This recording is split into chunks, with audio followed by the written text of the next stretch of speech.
What movies and TV shows should you be watching throughout the month of December, the last month of 2020? Fortunately, I'm Sherer, co-writer and director of Death of a Bounty Hunter, the novel and full cast audiobook, which is available now. Check it out at deathofabountyhunter.com. Next week, I will tell you all about all of the new content that's available on all of the streaming services. But today, Thanksgiving is over, and I hope you all had a fantastic Thanksgiving, by the way. Now, some of you start celebrating Christmas all the way back in June these days. But for the rest of us, we've just started. Thanksgiving is over, and now it's Christmas time.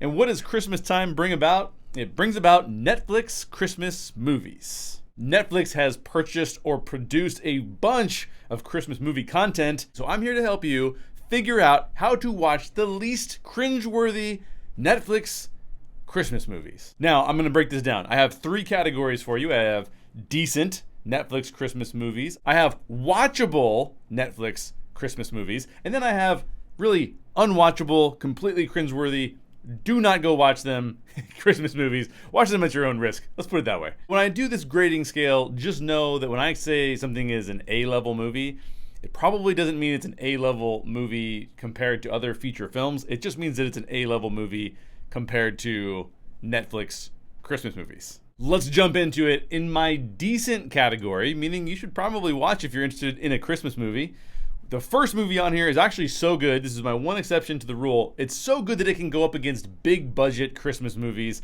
and even feature films. This movie could actually receive an Oscar, honestly. And this film is the animated movie Klaus.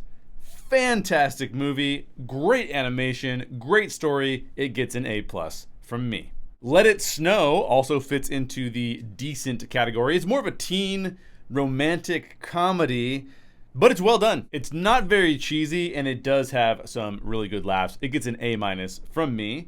Jingle Jangle is a new offering. It's very Disney-esque, very fanciful, live action, musical, lots of big production numbers. I give it a solid B. Some of you will not agree with me on this, but in my mind, The Princess Switch is sort of a perfect Netflix Christmas movie. It's sort of a perfect example of the genre. It's super cheesy. It has some decent comedy, and it's completely unbelievable on every level. But I'm still giving it a B. I think it's actually a decent Netflix Christmas movie. And finally, rounding out that decent category, the movie starring the most handsome Santa Claus of all time, Kurt Russell, The Christmas Chronicles, the first one.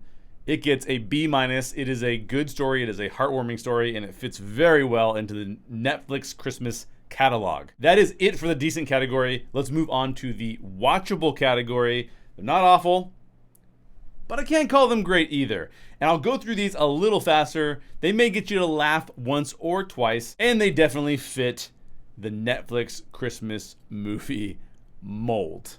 Operation Christmas Drop gets a C+. It's kind of fun. Also very cheesy.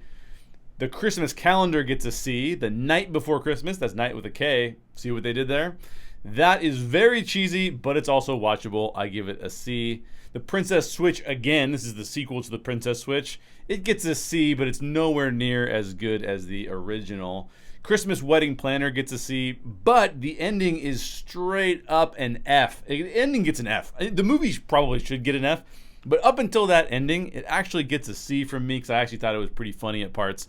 But that ending almost completely ruins it, so just know that that's coming. Holiday, and a very adult romantic comedy, actually, for a Netflix Christmas movie, gets a C-. There are a couple funny moments. It's not great overall. The Christmas Chronicles 2, Kurt Russell is back at being handsome Santa. But this is one of the most bizarre stories in this whole list of stories. It's just very all over the place. So maybe watch it because it's fun, but it's also really weird. Your kids will probably enjoy it, I think. It does get a C- from me. And finally, on this watchable list comes a Cinderella story Christmas Wish, which is a very complex name. It does get a C-. And what I appreciate about this movie is that all of the actors involved know exactly what they're getting themselves into, and they just fully embody these cheesy characters, and it makes it kind of fun. So a Cinderella Christmas Wish did get me to laugh several times. If you get me to laugh at all, you're going to get into the watchable category at least. Well, take a deep breath, because we have finally reached the unwatchable category. These are movies that I do not recommend you watch. unless you want to submit yourself to a certain amount of pain. This is your unwatchable Netflix Christmas movies. And by the way, you're probably thinking he already mentioned a bunch of unwatchable Netflix Christmas movies. So if you've seen some of those and thought they were terrible, then do not watch these. Starting off with a movie that's got a lot of big names in it, and I was surprised that it was so unwatchable, Bad Moms Christmas. I never saw Bad Moms, did see this, and now will not be seeing Bad Moms. That's how bad this movie is. It gets a D from me. Holiday in the Wild, no thanks. That gets a D minus. And then two movies that I just think are really, truly awful. The first is Midnight at the Magnolia. It tries to go for some Christmas spirit, but your 3-year-old could predict what's going to happen here. And the way that it unravels is not entertaining in any way, shape, or form. It gets an F from me. And that may be controversial to some of you. Some of you may have thought this was a decent movie, but I could not stand this film. And finally, a movie that was literally pieced together in editing in the strangest way possible. I don't know what the original story was. It gets really convoluted here. The same plot point happens about 3 or 4 times, and that is Christmas Crush. And that also gets an F from me. So there you go. Stick to the decent and watchable, and you'll probably groan, but at least you'll enjoy yourself. If you go unwatchable, do that at your own risk. Good luck to you. I hope you enjoy some of these Christmas movies. Also, don't forget, our novel and full cast audiobook, Death of a Bounty Hunter, is out now. A supernatural steampunk western.